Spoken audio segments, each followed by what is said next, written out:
Pirates hosting the Cubs, and both of these teams are minus 110 on the money line. The over-under is at 8.5 runs. The Cubs, laying a run and a half on the run line, are plus 160, meaning if you bet them that way, they have to win by 2.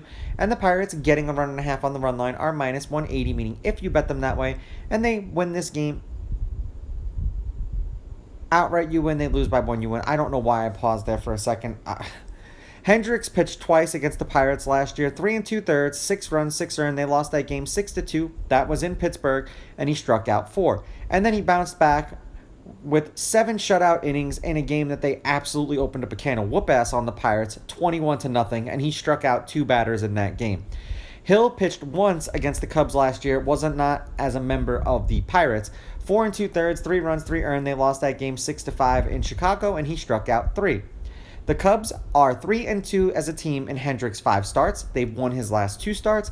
He's averaging 5 2/3 innings pitched and 3.2 strikeouts per game in those games. The Pirates are 5-5 in Hill's last 10 starts. He's averaging 5 1/3 innings pitched and 5.7 strikeouts per game in his last 10 starts. Head-to-head, the home team is 5-5, although the road team is on a 2-game winning streak. The Pirates have not played well against the Cubs. The Cubs are on a 6-game winning streak against them. The Cubs are 9-1 against the Pirates in their last 10. The favorite has won the last 5 games. The favorite is 6-4 on the money line, and the favorite winning these games by 2 runs or more, laying a run and a half. You guessed it, 6-4. There have been 2 one-run games in their last 10 meetings, and it was the games that the underdog won. The under has hit in their last 2. The over-under is 5-5, and the over-under at 8.5 runs, also 5-5. For those who are concerned about the wind, it is blowing in from left center field towards the gap between first and second base at almost 14 miles an hour. Now, this is overnight, so the wind probably will change, but just keep it in mind. Now, head-to-head, in the games they've played this year, the Cubs won 4-0, 8-0, 7-2, 10-6, and 11-3. They are a perfect 5-0 against the Pirates so far this season. The Cubs are 8-2 in their last 10, and they are 3-1 in their last 4.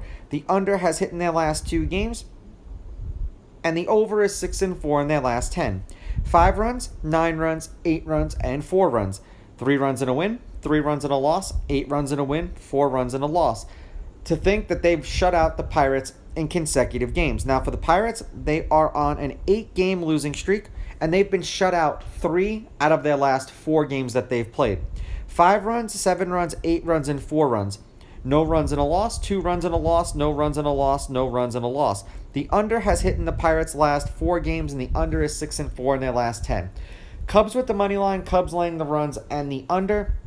These are just my picks. If you disagree, please go with your gut, and please bet responsibly.